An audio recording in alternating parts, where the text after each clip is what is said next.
Ya, buen día compañeros, buen día doctor. Voy a exponerles ahora lo que es la clasificación de las bacterias. Antes de abordar el tema, quisiera dar a conocer estos conceptos, lo que es la taxonomía y la filogenia. La taxonomía es una ciencia que estudia la identificación, la nomenclatura y la clasificación de las bacterias. La filogenia, por su parte, estudia la historia evolutiva de los microorganismos, no exclusivamente las bacterias, pero también abarca. Ambos, tanto la taxonomía como la filogenia, es lo que conocemos como una clasificación filogenética. Y para la otra clasificación, vendemos a hacer lo que es la tipificación bacteriana, que se da uno por técnicas y observación y otra por criterio. Vemos un poco lo que son las técnicas. En las técnicas tenemos lo que es básicas, por pruebas bioquímicas, por pruebas analíticas y por pruebas moleculares. Por los básicos, vamos a tener lo que es la tinción. Esto se observa al microscopio, la tinción, el Gram. Recordemos que si nos da una tinción azul, vamos a decir que es Gram positivo, y si nos da rojizo, rosado más o menos, vamos a decir que es una tinción Gram negativa. Morfología. Según la morfología tenemos a los cocos, diplococos, streptococos, staphylococcus, los bacilos y las espiroquetas. Más adelante les muestro cómo se ven estas formas. Y según los cultivos. Está en un medio selectivo y no selectivo. Vale decir que el selectivo puede ser aquellos que induzca, es decir, en una prueba de laboratorio y todo eso. No selectivo puede ser aquellas que simplemente se formen, ¿no?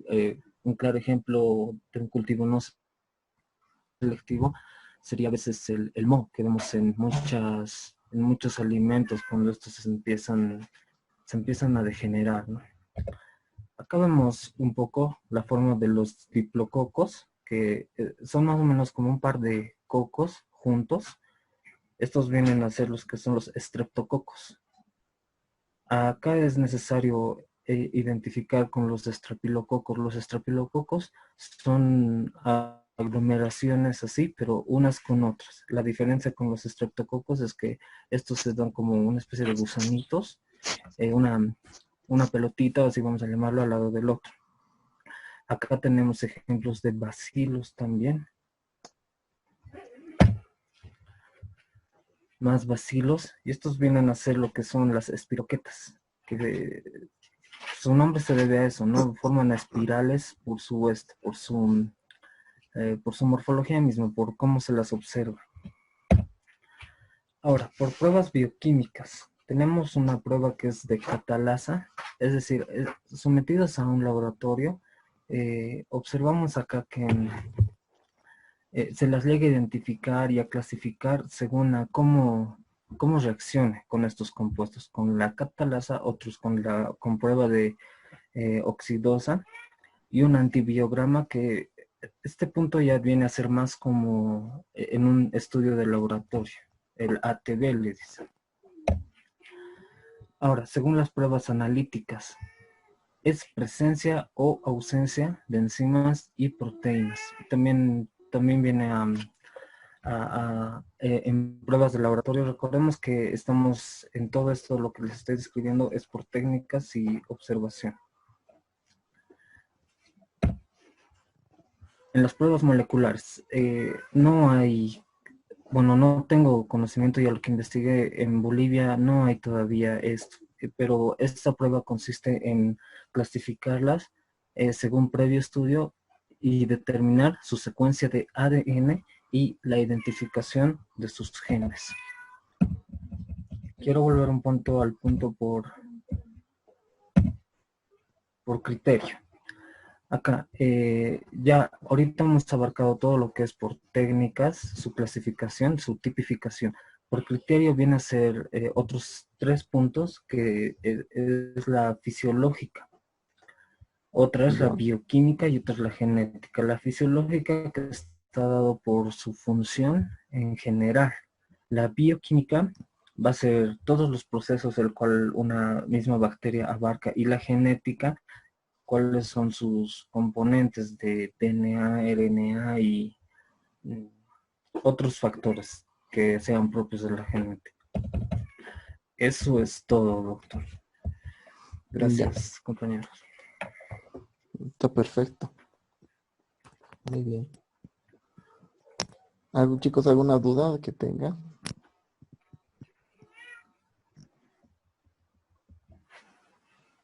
Las diapositivas va a pasar al grupo. Sí, yo creo que lo puedes subir al grupo de WhatsApp Sí, yo de creo que sí. nosotros para que lo tengamos como revisión. Está perfecto. Ya, doctor, voy a subirlo entonces. Ya, no te preocupes. Después de la videoconferencia que tengamos ahorita, lo subes con calma al grupo de WhatsApp, así para que tengamos continuidad del grupo. ¿Ya? Si puedo Ya, ya, conectar a su doctor. compañero ya, Marcelo. Mauricio.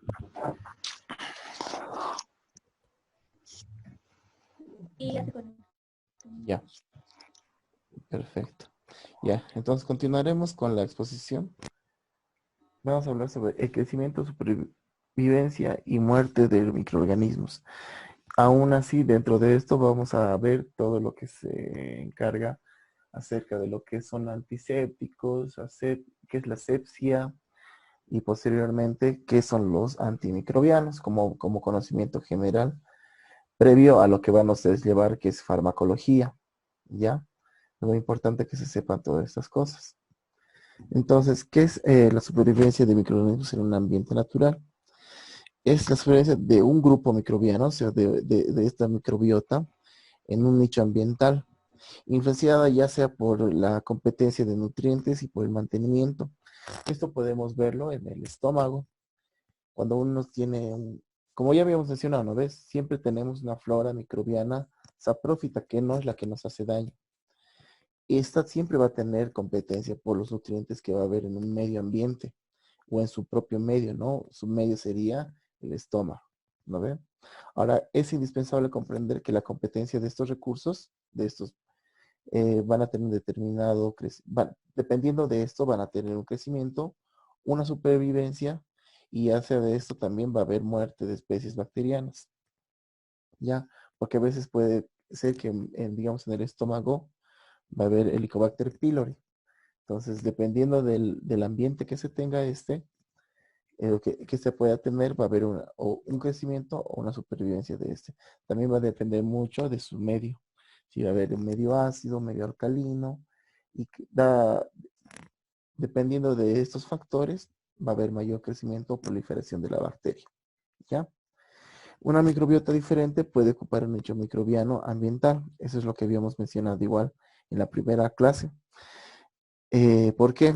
Porque a veces no es lo mismo un Staphylococcus aureus en, digamos, a la altura de una herida superficial de la piel, porque esto va a estar a la altura de nuestra piel, ¿no? En un medio externo, ¿ya?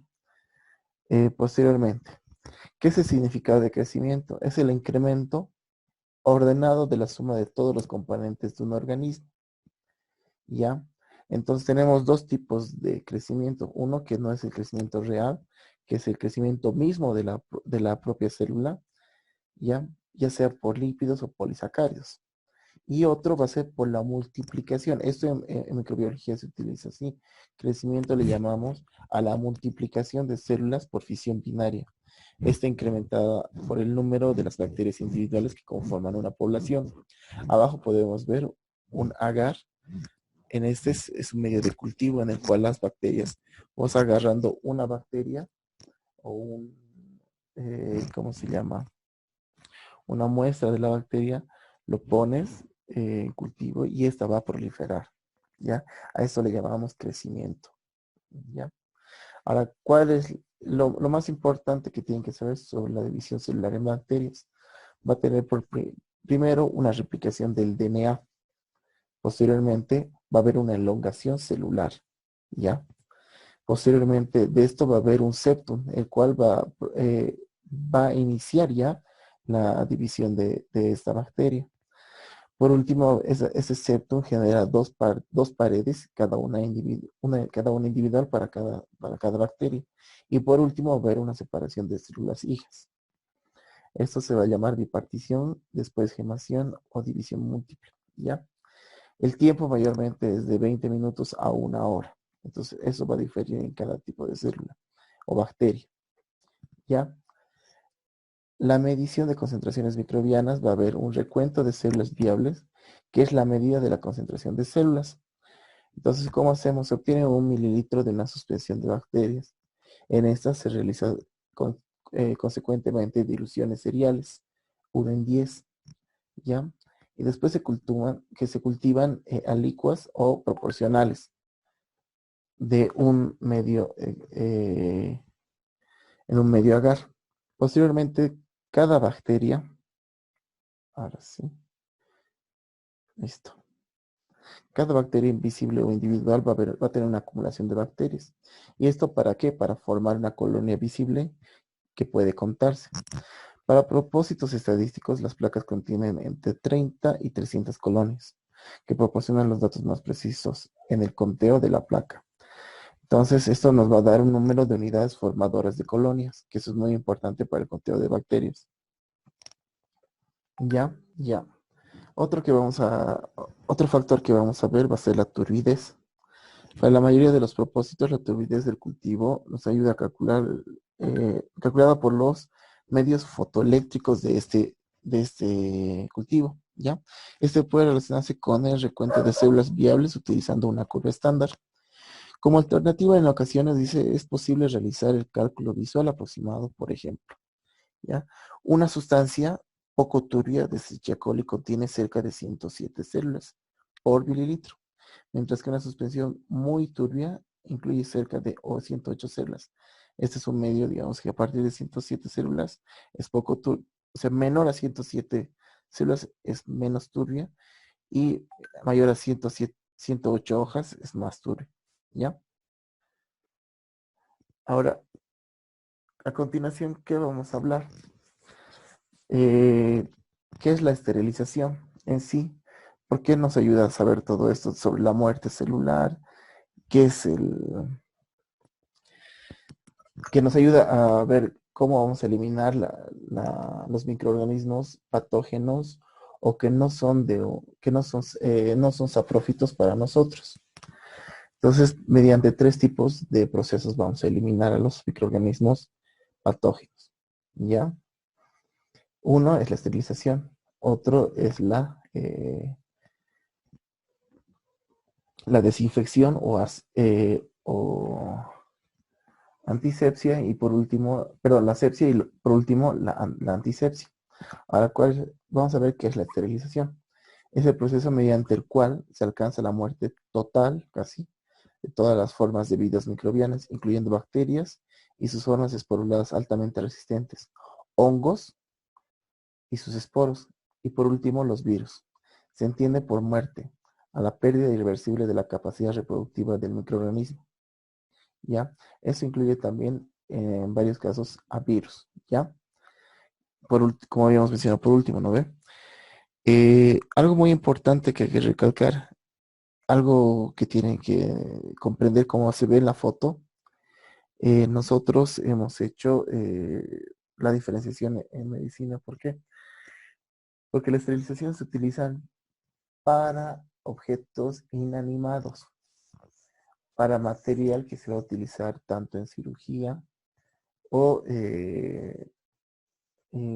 todo lo que se puede utilizar para medios estériles. Agujas de punción, obviamente la mayoría de las agujas de punción ya son desechables y obviamente ya vienen selladas, ¿no? Pero hay otros tipos de agujas que se utilizan para la anestesia. Todo ese material que se utiliza para cirugía o utilizar en medios estériles de nuestro cuerpo se llega a utilizar para materiales quirúrgicos o de consulta